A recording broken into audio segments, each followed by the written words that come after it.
सरकार लाई है विद्यार्थियों के लिए डिजिटल लाइब्रेरी। बच्चों के उज्जवल भविष्य के लिए बिहार सरकार है सदा अग्रसर और तैयार। कक्षा 1 से कक्षा 12 तक की सभी पाठ्य पुस्तक पूरक सामग्री एवं वीडियो अब शिक्षा विभाग बिहार सरकार द्वारा विकसित पोर्टल पर है उपलब्ध। अध्ययन सामग्री देखने के लिए BEPCLots.bihar.gov.in पर विजिट करें अथवा एंड्रॉइड मोबाइल पर गूगल प्ले स्टोर से E-Lots ऐप डाउनलोड करें।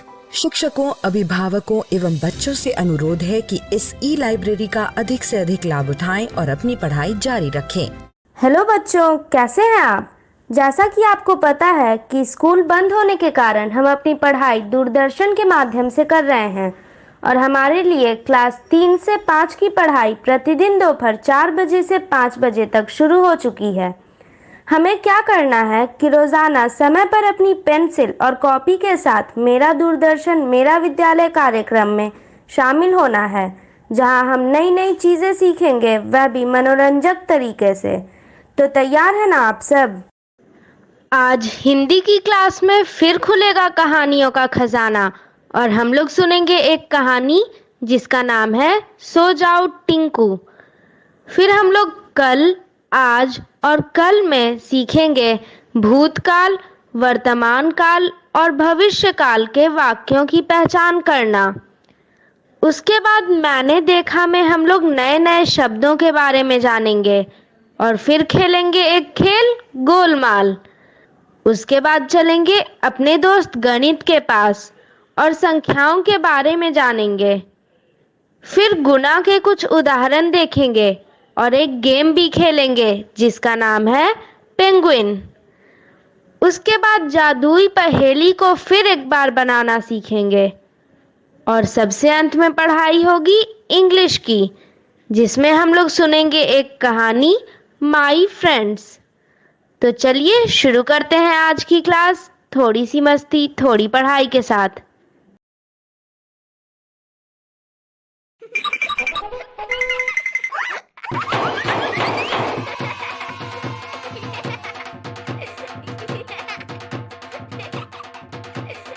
हेलो दोस्तों, स्वागत है आपका हमारे शो में जिसका नाम है थोड़ी सी मस्ती थोड़ी पढ़ाई। मस्ती और पढ़ाई मिलकर आज आपको थोड़ा थोड़ा गुदगुदाएंगे, थोड़ा थोड़ा हंसाएंगे और खूब सारा सिखाएंगे। तो फिर कॉपी पेन लेकर टीवी के सामने चिपक कर बैठ जाइए और तैयार हो जाइए कुछ नई बातें सीखने के लिए।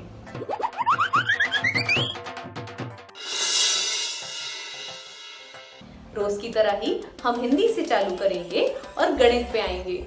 हिंदी में हम सबसे पहले एक कहानी सुनेंगे और उसके बाद उसी से संबंधित कुछ खेल भी खेलेंगे। चलिए शुरू करते हैं हिंदी की एक कहानी। क्या बात है बिट्टू की मौसी, आज तुम जमाई पे जमाई लिए जा रही हो। आज तुम्हारी नींद पूरी नहीं हुई क्या? अरे बिट्टू के काका, बिट्टू को तो रात में नींद नहीं आ रही थी, इसलिए उसकी हंसी ठिठोली और बातें खत्म ही नहीं हो रही थी। अच्छा, लेकिन मुझे तो तुमने कुछ बताया ही नहीं। तुमको अपने खर्राटों से फुर्सत मिलती तब ना। बिट्टू ने तुम्हें कितनी आवाजें दी। हाँ काका, मौसी सही बोल रही हैं। मुझे नींद ही नहीं आ रही थी तो मैंने आपको कई बार आवाज दी ताकि आप मुझे एक अच्छी सी कहानी सुना सको। अरे बिट्टू, इतनी सारी कहानियाँ तो मैंने सुना दी थी तुमको, फिर भी नींद नहीं आ रही थी। मौसी सुनाई तो, लेकिन मैंने सोने की बहुत कोशिश की, लेकिन फिर भी मुझे नींद नहीं आई। बिट्टू बेटा, ये तो टिंकू वाली बात हो गई। एक दिन टिंकू को भी तुम्हारी तरह नींद नहीं आ रही थी। टिंकू ने क्या किया ये जानने के लिए कहानी सुननी पड़ेगी। तो सुनाइए कहानी। ठीक है तो सुनो। कहानी का नाम है सो जाओ टिंकू। इस कहानी को फोन पर हमारे साथ साझा किया है हर्षिता ने। कहानी सुनने के बाद हर्षिता के साथ हम कुछ बातचीत भी करेंगे। तो ठीक है, हर्षिता को फोन कर लेते हैं। ठीक है काका।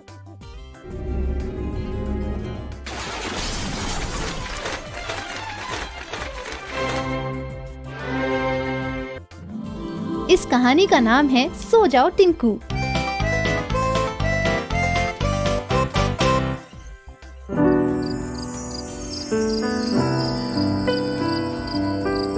खूबसूरत चांदनी रात थी। सारे पशु सो रहे थे। सिर्फ टिंकू जागा हुआ था। मुझे नींद ही नहीं आ रही अम्मा, टिंकू फुसफुसाया, लेकिन अम्मा ने उसकी बात सुनी ही नहीं। वह गहरी नींद में थी। वह दाएं मुड़ा, फिर बाएं मुड़ा। उसने कंबल ओढ़ा, फिर उतार फेंका। वह पेट के बल लेटा, फिर चित हुआ।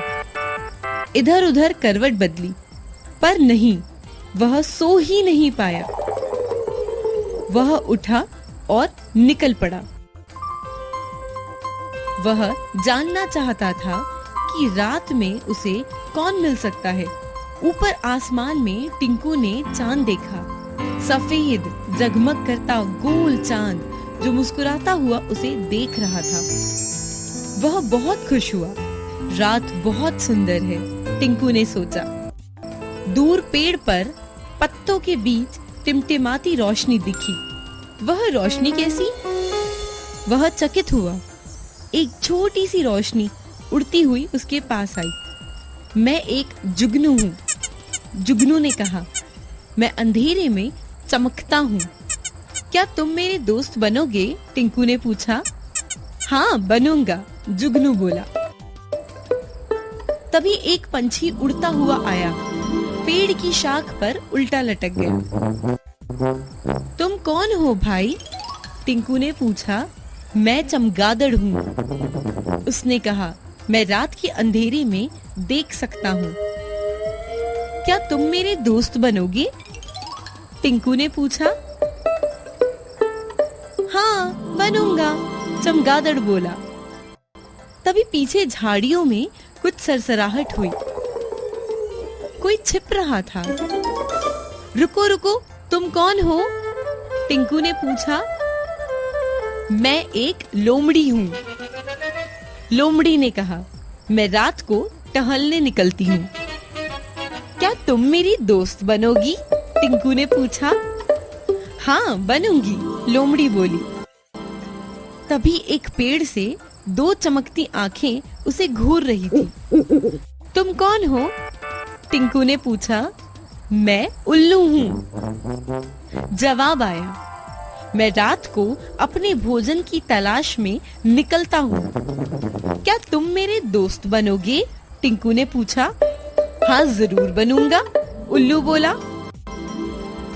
तभी वहाँ झींझी की आवाज गूंजी। यह आवाज कैसी? टिंकू चारों ओर देखने लगा। मैं एक झिंगूर हूँ। जब अंधेरा हो जाता है तब मैं झींझी झनकार सी आवाज निकालता हूँ। क्या तुम मेरे दोस्त बनोगे? टिंकू ने पूछा। हाँ बनूंगा, झिंगूर बोला। टिंकू और उसके सारे दोस्त हंसने लगे, उछलने कूदने लगे।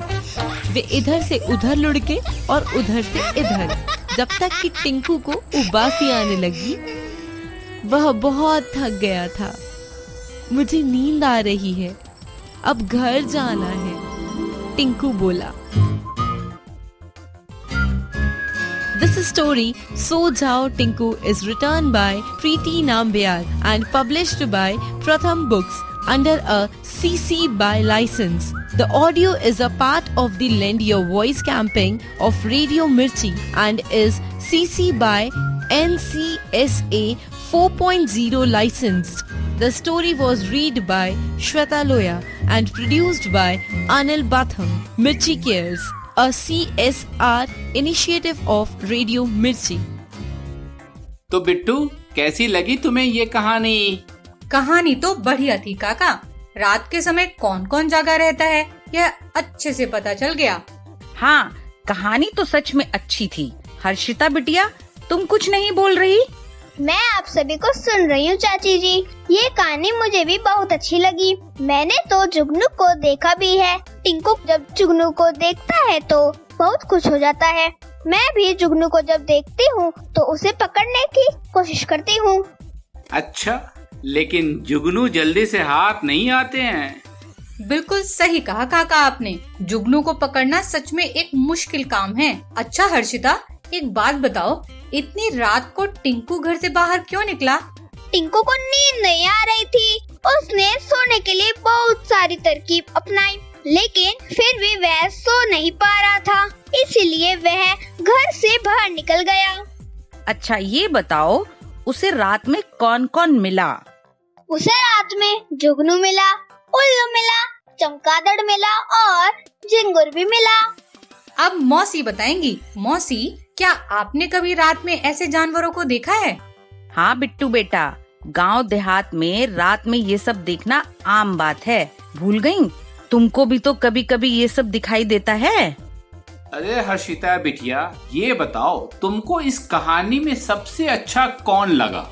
मुझे कहानी में सबसे अच्छा जुगनू लगा। मैंने जुगनू को अपने गांव में भी कई बार देखा है। जब वो उड़ते हैं तो उनके शरीर से रोशनी आती है। ऐसा लगता है कि जैसे कोई छोटा बल्ब चल रहा हो। काका, आप भी तो कभी कभी रात में घर से बाहर जाते हैं, क्यों? सही कहा ना? हाँ बिट्टू, लेकिन मैं ज्यादा नहीं जाता हूँ। मुझे रात में नींद जल्दी आ जाती है। अरे क्यों झूठ बोलते हो? ये क्यों नहीं कहते कि तुमको रात में डर लगता है, इसलिए हम सभी से पहले सो जाते हो ताकि जल्दी नींद आ जाए? अरे रे रे रे रे रे, बिट्टू की मौसी, तुम भी क्या क्या बात लेकर बैठ जाती हो। ये भी कोई बच्चों से बोलने की बात है? चलो चलो, बहुत हो गई कहानी पर बातचीत, अब कोई खेल खेलते हैं। हाँ हाँ, टाल दो अब बात। ठीक है, एक खेल ही खेल लेते हैं। वैसे भी अब बात तुम्हारे ऊपर जो आ गई है। काका, आप कौन से खेल की बात कर रहे हैं? बिटिया, मैं एक ऐसे खेल की बात कर रहा हूँ जिसमें तुमको अलग अलग समय के बारे में पता चलेगा। अलग अलग समय के बारे में? वो कैसे काका? खुद ही देख लो, शायद तुमको देखकर ही समझ आ जाए कि क्या करना है इस खेल में। ठीक है काका, आप पहले खेल दिखाइए। तो आइए खेल शुरू करते हैं, कल, आज और कल। तो इस खेल में हमें क्या करना है ये तो मुझे भी नहीं पता, तो चलिए खेल कर ही देख लेते हैं। वाक्य को सही काल बताइए। वाक्य का सही काल बताना है। अच्छा, इसीलिए खेल का नाम था कल, आज और कल। पहले कल का मतलब था भूतकाल, आज यानी वर्तमान काल, और जो दूसरा कल लिखा हुआ था उसका मतलब था भविष्यकाल। तो वाक्य पढ़ते हैं। मैं बाजार जा रहा हूँ। मैं बाजार जा रहा हूँ यानी अभी, यानी आज। तो यह है वर्तमान काल। तो आइए अपनी स्माइली को पहुंचा देते हैं वर्तमान काल में। वर्तमान काल। देखें ये सही है या नहीं? Right answer. सही है ये। आगे चलते हैं। शिवानी ने साइकिल चलाई थी यानी पहले कभी, आगे नहीं, पीछे वाले कल में। तो यानी भूतकाल में। तो भूतकाल में पहुंचा देते हैं अपने स्माइली को। भूतकाल। देखें क्या ये सही है? Right answer. आगे चलते हैं। मयंक ने दूध पिया था। क्यों मयंक? पिया था क्या?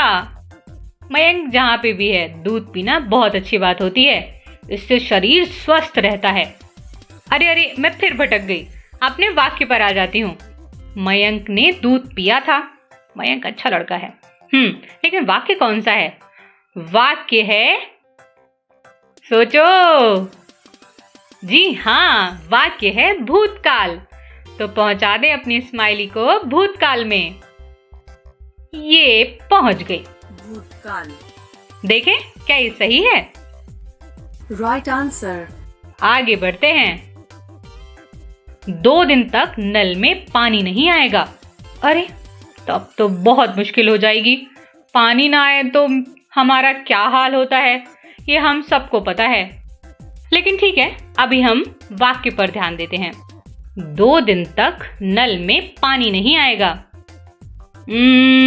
आएगा यानी शायद कल ना आए या परसों ना आए। 2 दिन तक, कल और परसों। तो ये आने वाले कल की बात हो रही है, यानी भविष्यकाल। भविष्यकाल। देखें क्या ये सही है? Right answer. बिल्कुल सही है। आगे चलते हैं। अरे वाह, यह खेल खेल कर तो बहुत ही मजा आया। बच्चों, आप सबको भी जरूर मजा आया होगा। देखा बिटिया, हम लोग जो बातें करते हैं वो किसी काल यानी समय के हिसाब से करते हैं। ठीक कहा मौसी आपने। हम लोग अपनी बातें 3 काल के अनुसार ही करते हैं। तो जरा बताओ बिटिया, अब हम जो वाक्य बोल रहे हैं उसमें कौन से काल की बात हो रही है? वाक्य है कल हम जल्दी सो गए थे। काका, इस वाक्य में आपने कहा कि आप जल्दी सो गए थे। इसका मतलब है यह हो चुका है, यानी ये भूतकाल का वाक्य है। बिल्कुल ठीक तरह से समझाया तुमने बिटिया। बिट्टू के काका, अब बताओ हमारे इस सवाल का जवाब। बिट्टू कल स्कूल जाएगी। बिट्टू की मौसी, तुम्हारे इस वाक्य से साफ पता चलता है कि बिट्टू कल जाएगी। मतलब साफ है कि ये आने वाले कल की बात हो रही है, और जब आने वाले समय या आने वाले कल की बात हो तो उसे हम भविष्य काल कहेंगे। वाह मौसी, आपके सवाल का जवाब काका ने बिल्कुल ठीक तरीके से दिया है। हाँ बिटिया, तुम्हारे काका ने ठीक से जवाब दिए। हमें पूरा विश्वास है कि जो बच्चे हमारे आज के इस कार्यक्रम को देख रहे हैं, उन्होंने भी इस खेल का मजा लिया होगा और काल विषय को ठीक से समझ लिया होगा। समझ क्यों नहीं लिया होगा बिट्टू की मौसी? खेलों के द्वारा तो हम बड़ी से बड़ी समस्या को आसानी से और चुटकी में हल कर लेते हैं। फिर ये तो वाक्य से काम यानी समय को समझने की बातें हैं। ठीक कहा बिटिया। बच्चों, आप सभी अपने घर में ऐसे ही बहुत सारे वाक्य बनाइए जिनमें इन तीनों काल की जानकारी मिलती हो। आप सभी इन वाक्यों को लिखिए, पढ़िए और घर के सदस्यों को सुनाइए। मौसी, अब मेरा मन कोई दूसरा खेल खेलने का कर रहा है। क्यों बिट्टू के काका, क्या अब आपके पास कोई नया खेल है जो हम खेल सकें? हाँ, बिल्कुल है। ऐसा कभी हो सकता है कि हमारे पास कोई खेल न हो। खेल है मैंने देखा। अरे बिट्टू, तुम्हारे काका ने नहीं, खेल का नाम है मैंने देखा। तो बिना किसी देरी के खेल शुरू करते हैं जिसका नाम है मैंने देखा।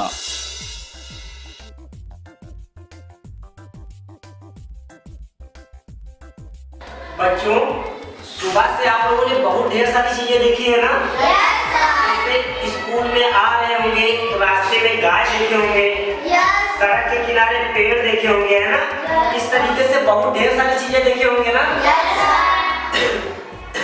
तो आप लोगों को क्या करना है, 1 मिनट सोचना है ना कि हम सुबह से क्या क्या चीजें देखे। 1 मिनट सोचना, फिर इससे पूछे को बताएगा। सोचिए, सोच लिए? बेटा, तुमने क्या देखा था सुबह से? सर, हमारे के रास्ते में सड़क के किनारे एक तालाब है। शाबाश, ताली बजा दीजिए बैठ के। और कौन बताएगा? चलिए सूरज बता दीजिएगा। सर, जब हम आ रहे थे तो जब हम रास्ते से जा रहे थे तो एक वो देखे तबेला। तबेला, शाबाश, बहुत अच्छा। अब कौन बताएगा? रूबी बता दे। सुबह से बेटी क्या देखे हो? मोर नाच रहा। मोर देखे हो ना सब लोग? बहुत अच्छा। यहाँ आप खड़े हो जाए। बेटा, आप क्या देखे हो सुबह से? बच्चे स्कूल जा रहे थे। शाबाश, नेहा के लिए ताली बजा दीजिए भाई। अच्छा, आप लोगों ने सुबह से देखा, बहुत सी बातें बताई है ना आप लोगों ने? बताया कि नहीं बताया? जो देखे हैं, बताए हैं, उससे एक सूची बना लीजिए जल्दी से कॉपी। चलिए बनाइए सूची अपनी कॉपी।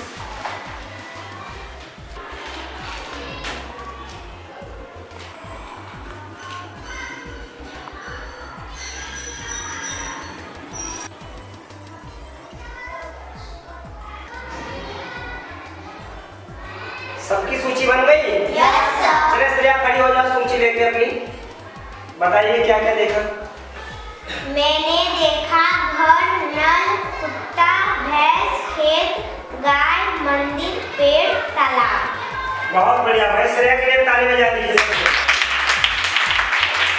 सबकी सूची इसी तरीके से बनी है। वाह बिट्टू के काका, टीचर ने कितनी आसानी से जान लिया कि उन्होंने क्या देखा। मौसी ठीक कहा आपने। काका जरा आप बताओ कि आपने आज सुबह उठकर क्या क्या देखा। अरे बिटिया, हमने तो आज अपनी गौरी गैया को देखा, उगते हुए सूरज को देखा, फिर अपनी साइकिल को देखा, उसके बाद तुम्हें और तुम्हारी मौसी को देखा। और मौसी आपने आज क्या क्या देखा। बिटिया, आज हम सब सोकर उठे तो हमने सबसे पहले पंखा देखा, फिर अपने कमरे का दरवाजा देखा, फिर आंगन देखा, आंगन में पेड़ पर बैठी कोयल देखी, और तुम्हें और तुम्हारे काका को भी देखा। बिट्टू, अब तुम बताओ कि आज तुमने क्या क्या देखा। काका, मैंने तो सुबह उठकर पड़ोस की काकी की बकरी देखी, अपना बस्ता देखा, लाल पेन देखा, गौरा को देखा, और आम का पेड़ देखा, पत्ते देखे, और भी बहुत कुछ देखा काका। बच्चों, हमें उम्मीद है कि आपने भी इस खेल का मजा लिया ही होगा। इसलिए आज आपने क्या क्या देखा सोचिए, अपने घर के लोगों को बताइए और लिखिए भी। लिखने के बाद सबको पढ़कर भी सुनाइएगा। बहुत हो गई पढ़ाई दोस्तों, अब बारी है गेम खेलने की। आज के हमारे गेम का नाम भी मजेदार है। हमारे गेम का नाम है गोलमाल। है ना मजेदार नाम? नाम के जैसा ही इस गेम में गोलमाल होगा। चलो बिना टाइम गवाए गेम को खेलते हैं। देखिए दोस्तों, इस गेम का चित्र भी कितना मजेदार है, बिल्कुल अपने नाम जैसा गोलमाल। ये गोलमाल अक्षर कैसे इधर उधर घूम रहे हैं, यहाँ से वहाँ। इन्हें देखकर तो मुझे चक्कर आ रहा है। चलिए देखते हैं गेम खेला कैसे जाता है। इस गेम में हमें एक चित्र के टुकड़े दिए गए होंगे, हमें उन्हें सही से लगाकर चित्र को बनाना है। हमारी मदद के लिए नीचे चित्र दिए गए हैं, हमें बस उनमें से सही चित्र ढूंढ निकालना है। चलिए फिर गेम को स्टार्ट करते हैं। पहला चित्र दिखाई दे रहा है, ये एक मुर्गा का है। चलिए चित्र को जोड़ते हैं। ये मुर्गे का सर जाएगा ऊपर और ये वाला पार्ट यहाँ पे आएगा। अरे वाह, सही बनाया चित्र हमने। अभी आगे बढ़ते हैं। अगला चित्र है एक पंछी का, पर यह पंछी कौन सा है? चलिए इसका चित्र नीचे ढूंढते हैं। अरे यह तो चिड़िया है। इसकी पूंछ और पैर को नीचे लेते हैं, फिर सर को लगाएंगे। ये बन गई हमारी चिड़िया। यह तो कछुआ और खरगोश है। इनका सही चित्र भी नीचे ढूंढते हैं। मिल गया। कछुए को पीछे लेते हैं, अब खरगोश को पीछे लेते हैं, उनके सर जोड़ते हैं। अब नदी को नीचे लेना है और यह हमारा चित्र बन गया। यह चित्र तो थोड़ा मुश्किल लग रहा है। इसका सही चित्र तो यही बाजू में है। शेर का सर और पूंछ तो यहाँ है, और यह रहा बचा हुआ शेर का चेहरा, और ये हमने शेर से जोड़ा और अपना चित्र तैयार हो गया। वाह, हमने कर दिखाया। इस चित्र का सही चित्र तो ढूंढना ही पड़ेगा। कहाँ गया? ये रहा, मिल गया। पहले लड़की को नीचे लेते हैं, बाकी बचा हुआ पार्ट यहाँ आएगा। लड़की का सिर यहाँ लगेगा। अब यह लड़के के सर को सही जगह लगाते हैं। ये वाला चित्र यहाँ आएगा और चित्र तैयार। कमाल है। अगला चित्र शायद मार्केट का है। लड़की के सर को सही जगह लगाते हैं। अब बारी पैरों की है। औरत यहाँ आएगी। अब हमारी माँ और लड़की को साइड में लगाते हैं। बाप रे, यह चित्र तो मुश्किल है। बन ही गया चित्र सही। वाह, यह गोलमाल गेम खेलकर मजा आ गया। आप भी जरूर यह गेम खेलिए और मजे कीजिए।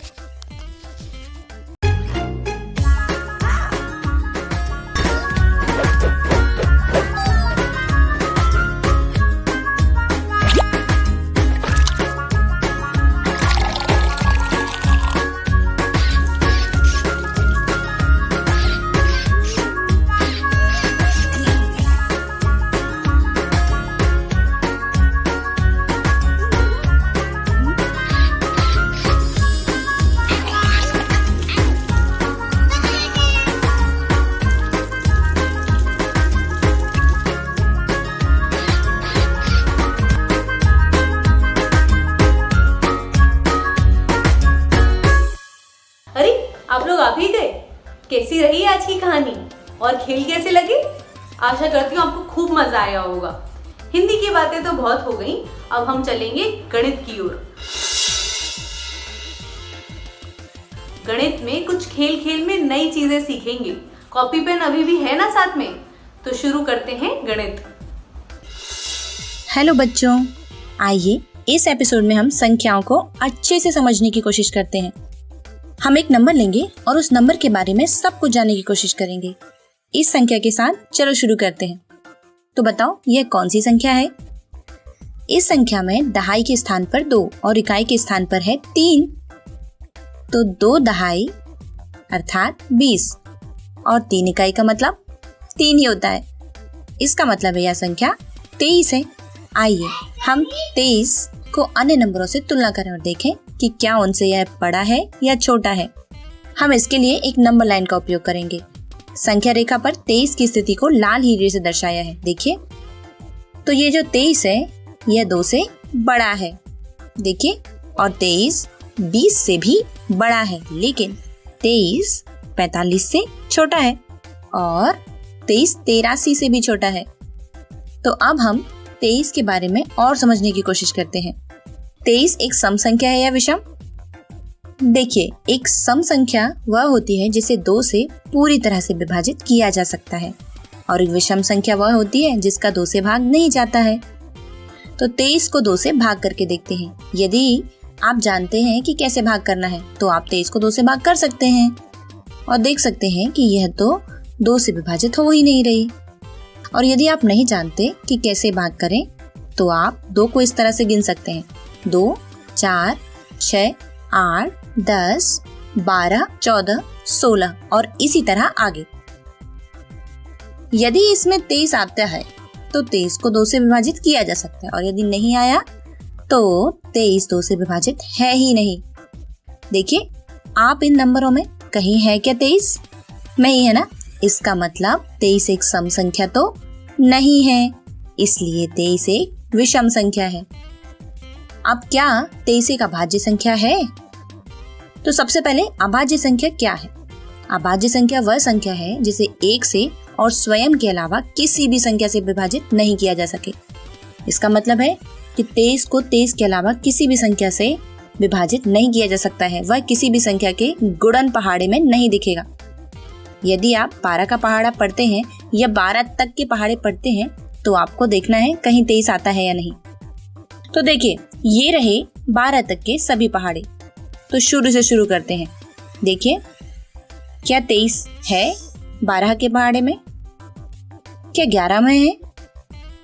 10, 9, 8, 7, 6, 5, 4 और ये 3 किसी भी पहाड़े में नहीं है ना 23। तो 23 एक और स्वयं के अलावा किसी भी संख्या से विभाजित नहीं हो रहा है और इसलिए 23 एक अभाज्य संख्या है। हेलो दोस्तों, आइए आज हम गुणा के कुछ और नए सवाल हल करते हैं।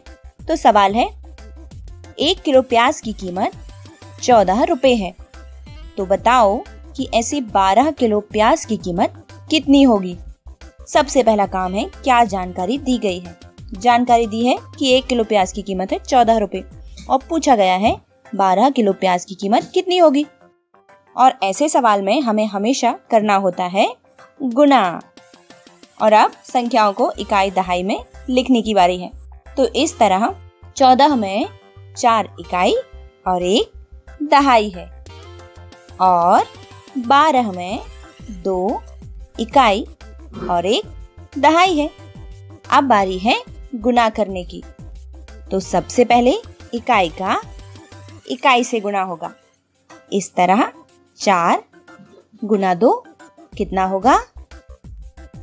8। और फिर बारी है इकाई का गुना दहाई से करने की। तो जब इकाई का गुना दहाई से करेंगे तो इस तरह 10 गुना 2 होगा। देखिए ये 10 गुना 2 बहुत आसान है, आसानी से निकाला जा सकता है। यहाँ पर 2 का गुना 1 से कर देंगे तो 1 2 आ जाएगा और ये 0 वैसे का वैसा इकाई पे उतार दिया जाएगा। समझ गए आप? तो इस तरह आएगा 20। और अब फिर से दहाई का इकाई से गुना करना है। तो इस तरह 10 गुना 4। 10 गुना 4। अब आप बताइए, इसे भी हम वैसे ही करेंगे ना। 4 का गुना 1 से तो 4 और 0 इकाई पर है तो 0 को लिख देंगे। तो इस तरह हुआ 10 गुना 4 40। और अब दहाई का दहाई से गुना होगा। तो इस तरह 10 गुना 10। अब यहाँ देखिए, यहाँ पर तो 2 शून्य हैं और 1 का गुना हमें 1 से करना होगा। तो जब 1 का गुना 1 से करेंगे तो 1 ही आएगा ना। और ये 2 शून्य दहाई और इकाई पर लिख दिए जाएंगे। तो 10 गुना 10 हुआ 100। और अब बारी है इन सब को जोड़ने की। तो इकाई पर है 8, दहाई पर 2 दहाई और 4 दहाई मिलके 6 दहाई और यहाँ सैकड़े पर 1। इस तरह 168। आइए अगला सवाल देखते हैं। एक थैली में 18 गेंदें हैं, तो ऐसी ही 12 थैलियों में कितनी गेंदें होंगी? देखिए सबसे पहले क्या जानकारी दी गई है। तो एक थैली में 18 गेंदें हैं और पूछा गया है कि 12 थैलियों में कितनी गेंदें होंगी। और यहाँ पर हमें करना होगा फिर से गुना। ठीक है, आइए अब इन्हें हम इकाई दहाई और सैकड़े में लिखेंगे। तो इस तरह 18 में 8 इकाई और 1 दहाई है। ऐसे ही 12 में 2 इकाई और 1 दहाई है। और अब सबसे पहले हमें करना है इकाई का इकाई से गुना। तो इस तरह 8 गुना 2 कितना होगा? 16। और अब दहाई का इकाई से, तो इस तरह 10 गुना 2। अब यहाँ पर फिर से, क्योंकि 2 का गुना हम 1 से करेंगे तो 2 और ये इकाई का 0 उसी तरह उतार दिया जाएगा। तो ये हुआ 10 गुना 2 20। और अब फिर से दहाई का गुना इकाई से करेंगे। तो इस तरह 10 गुना 8 और फिर से 8 का गुना हुआ 1 में और इकाई पर ये 0 उतार दिया। तो इस तरह 10 गुना 8 80 हो गया। और अब दहाई का दहाई से गुना करेंगे। तो यहाँ मिलेगा हमें 10 गुना 10 यानी कि 1 का गुना 1 में हुआ तो 1 और ये 2 शून्य दहाई और इकाई पर उतार दिए जाएंगे। अर्थात 10 गुना 10 हो गया पूरा 100। और अब बारी है सबको जोड़ करने की। तो आइए जोड़ते हैं। इकाई में केवल 6 है और दहाई पर 1 दहाई 2 दहाई हुआ 3 दहाई और 8 को मिला दिया। तो इस तरह 8 9 10 और 1 11। तो 11 का 1 और हासिल में 1 जो सैकड़े के साथ जुड़ जाएगा। तो इस तरह 1 सैकड़ा और 1 सैकड़ा 2 सैकड़ा हो गया। तो इस तरह हमारा उत्तर आया 216। अगला प्रश्न, एक कमरे में कुल 15 वर्गाकार टाइल्स लगे हैं, तो ऐसे ही 14 कमरे में कुल कितने टाइल्स लगे होंगे? सबसे पहले फिर से वही काम है। क्या जानकारी दी है कि एक कमरे में कुल 15 वर्गाकार टाइल्स लगे हैं। पूछा गया है 14 कमरे में कुल कितने टाइल्स होंगे और करना है हमें गुना। और फिर से हम उन्हें इकाई दहाई सैकड़े में लिख लेंगे। अब 15 में 5 इकाई और 1 दहाई, इसी तरह 14 में 4 इकाई और 1 दहाई है। फिर से वही काम, इकाई का इकाई से गुना। तो इस तरह 5 गुना 4, सभी को पता है 5 गुना 4 20 होता है। और ऐसे ही 10 गुना 4, 10 गुना 4 कितना होगा? बिल्कुल सही। इस बार फिर से वही है, 4 को हम पहले और 0 को बाद में लिख देंगे और इस तरह ये होगा 40। और जब हम इकाई का दहाई से, तो इस तरह दहाई का इकाई से गुणा करेंगे तो इस तरह 10 गुना 5। इसमें भी हम 5 को 1 से गुणा करने पर 5 और ये 0 वैसे के वैसे, तो इस तरह हुआ 50। और अब बारी दहाई का दहाई से गुणा करने की।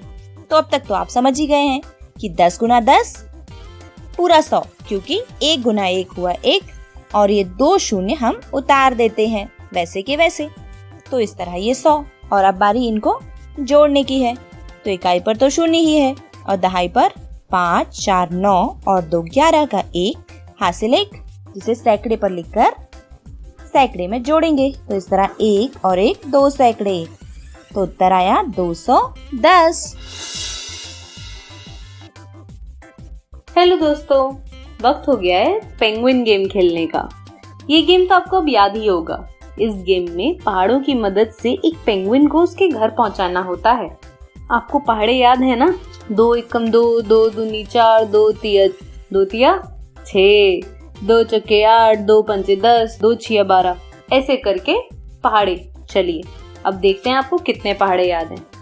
पहले आसान वाला लेवल खेलेंगे। सही उत्तर चुनकर पेंगुइन को चोटी पर पहुंचाने में मदद करें। 2 चौके 8, 7 पंचे 35,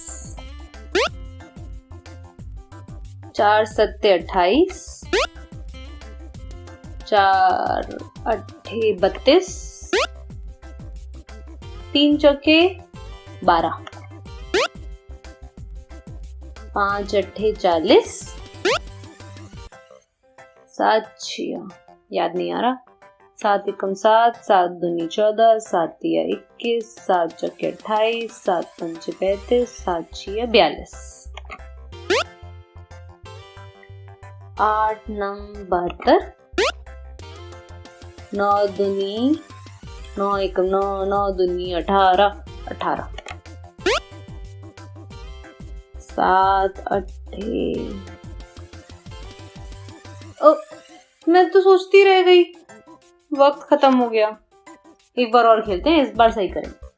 सही उत्तर चुनकर पेंगुइन को चोटी पर पहुंचाने में मदद करें।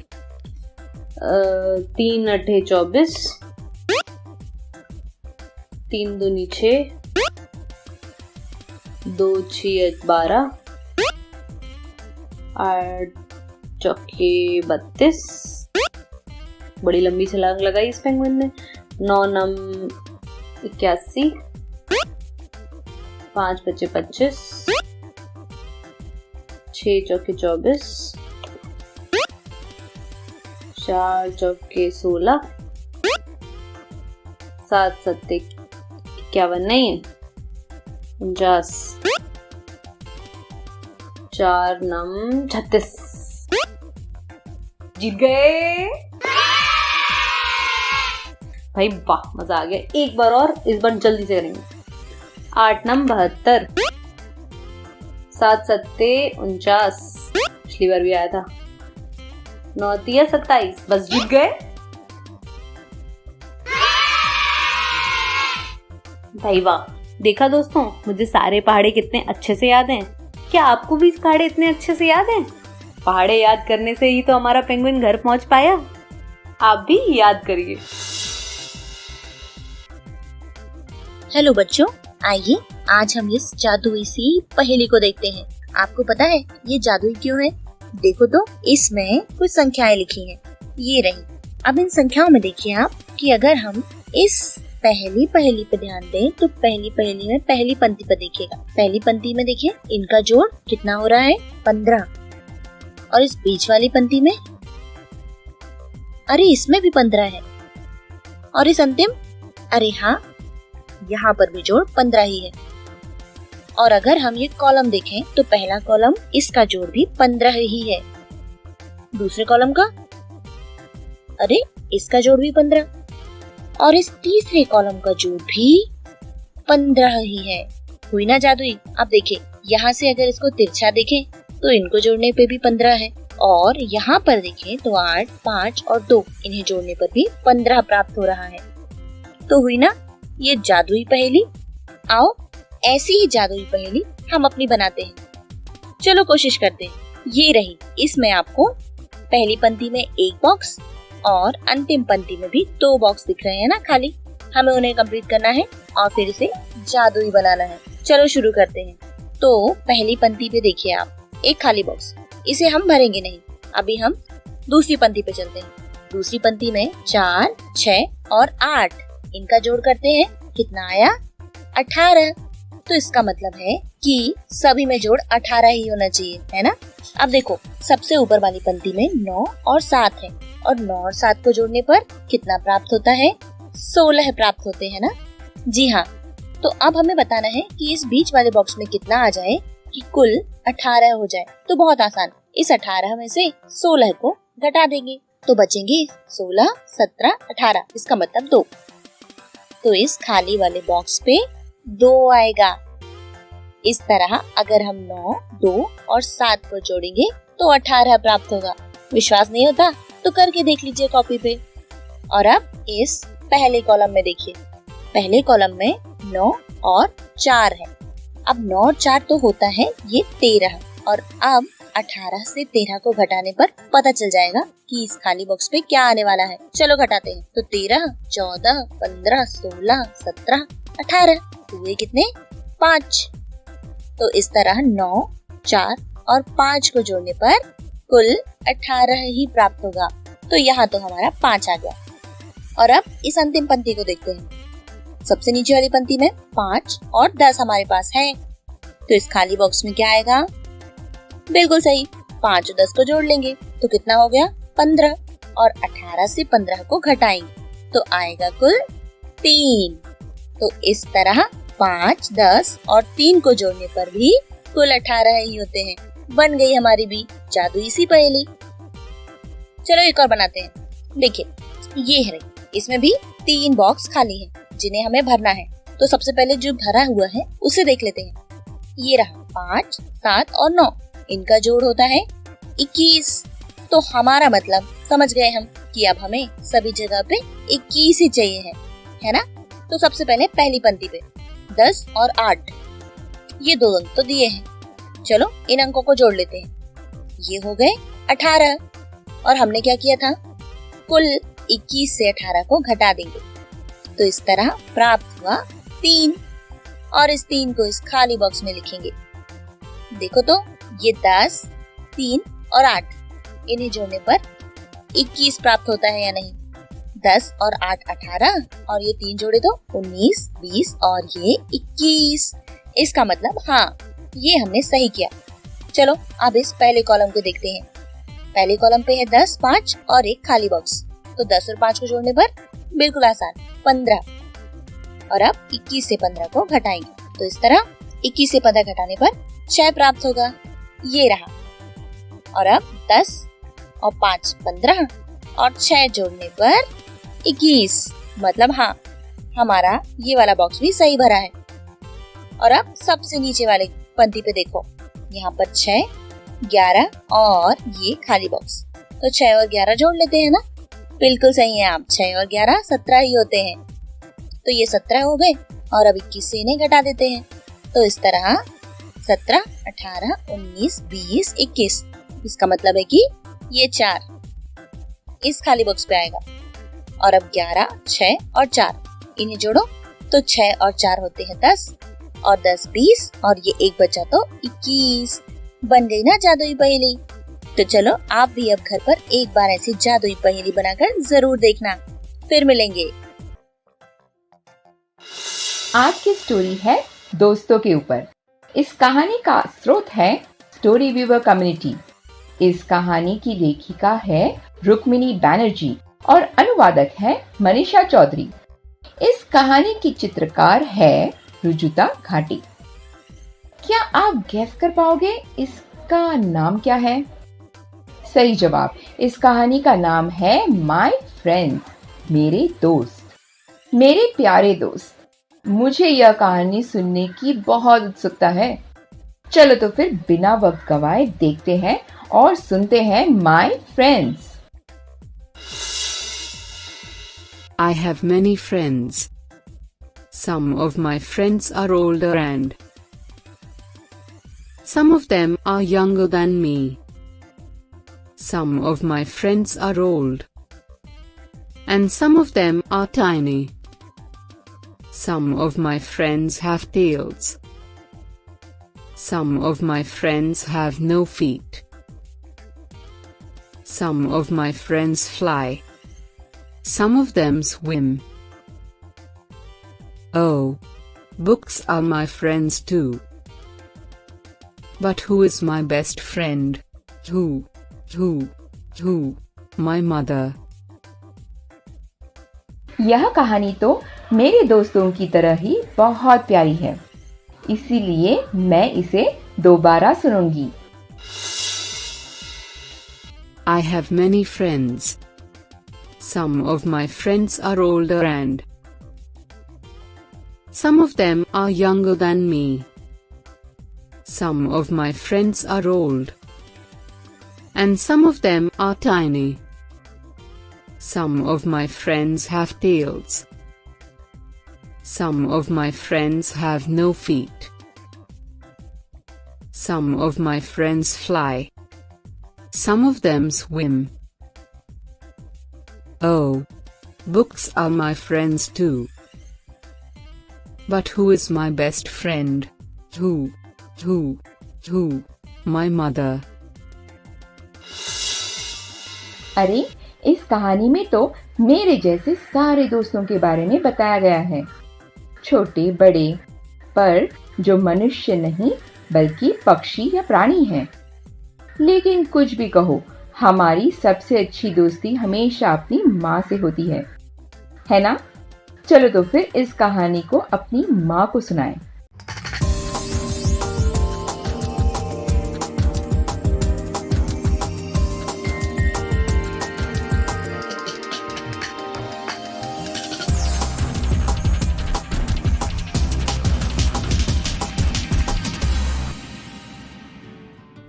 संजय गांधी जैविक उद्यान जू आउटरीच प्रोग्राम में आपका स्वागत है। आज हम जिस जानवर के बारे में बात करेंगे वो दुनिया के सबसे लोकप्रिय पालतू जानवरों में से एक है, लेकिन इनमें कुछ बेहद खतरनाक और डरावने भी होते हैं। आज हम चलेंगे बिल्लियों के एनक्लोजर के पास और जानेंगे उनसे जुड़ी हुई कुछ महत्वपूर्ण बातें। हम बाघ, शेर, चीता और तेंदुआ के बारे में तो जानते हैं कि ये सभी बिल्लियों की बड़ी नस्लें हैं। इसके अलावा बिल्लियों की छोटी नस्लें भी हैं, जिनमें जंगली बिल्ली और फिशिंग कैट दोनों महत्वपूर्ण हैं। सबसे पहले हम बात करेंगे जंगली बिल्ली के बारे में। ये अन्य बिल्लियों की तरह रात में सक्रिय नहीं रहते हैं, बल्कि ये सुबह में या शाम को अपना शिकार करना पसंद करते हैं। इन्हें पानी पसंद है और ये काफी अच्छे तैराक होते हैं। खतरे को देखकर ये पानी में गोता भी लगाते हैं। एक स्वस्थ जंगली बिल्ली का जीवन काल लगभग 15 सालों का है। इनका वजन 10 से 16 किलोग्राम तक होता है। ये लगभग 36 सेंटीमीटर ऊंचे और 59 से 76 सेंटीमीटर लंबे होते हैं। ये सामाजिक नहीं होते हैं, बल्कि इन्हें एकांत में रहना पसंद है। ये केवल प्रजनन काल के दौरान ही एक दूसरे के नजदीक आते हैं। इन्हें छिपकली, मेढक, कीड़े, खरगोश खाना बेहद पसंद है। इनका प्रजनन काल जनवरी से मार्च के बीच होता है। 63 से 66 दिनों के गर्भ धारण के बाद मादा जंगली बिल्ली एक बार में 2 से 3 बच्चे को जन्म देती है। इनके बच्चे को किटन भी कहा जाता है। इनके बच्चे जन्म के 11 से 18 महीनों के बाद प्रजनन योग्य हो जाते हैं। जंगली बिल्ली काफी तेज धावक होते हैं। यह प्रायः 30 से 32 किलोमीटर के रफ्तार से दौड़ सकते हैं।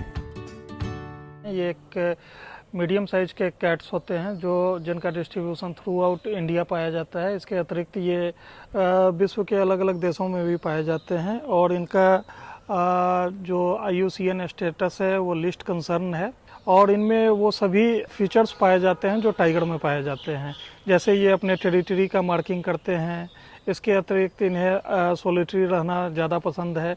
इनका जो कलर है ये मटमैले रंग का होता है, ब्राउन, और शुरू में इनका वज़न काफ़ी कम होता है। ये लगभग 40 से 50 ग्राम के ही होते हैं और काफ़ी असहाय होते हैं।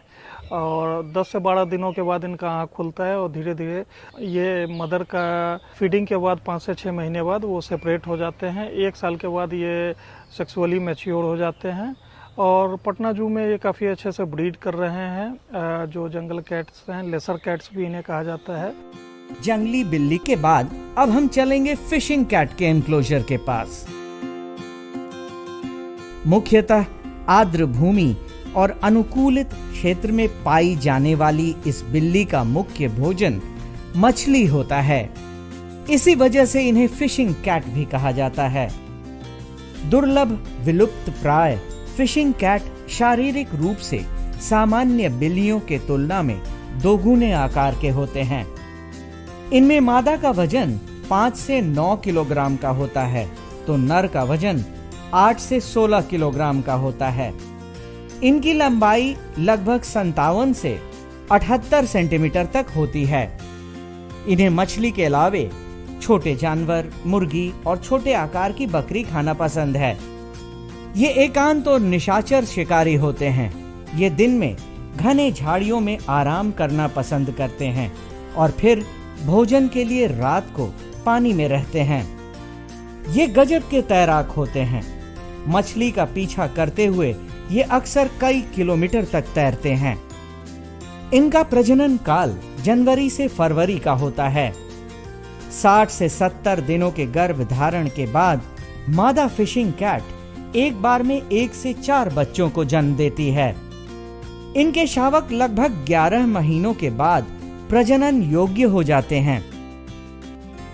इनके ब्राउन कलर के फर पाए जाते हैं और इस पे ब्लैक कलर का स्ट्राइप होता है। इनके गर्दन पे जो 2 ब्लैक कलर के स्ट्राइप होते हैं। और वर्ल्ड में इनका डिस्ट्रीब्यूशन मेनली एशिया में ये इंडिया, नेपाल, पाकिस्तान, वियतनाम और साउथ ईस्ट एशिया कंट्रीज में पाए जाते हैं। इसके अतिरिक्त ये कोई अफ्रीका में भी इनका डिस्ट्रीब्यूशन है। ये मेनली मार्सी एरियाज में ज़्यादा पाए जाते हैं। इनका जो IUCN स्टेटस है वो वल्नरेबल है।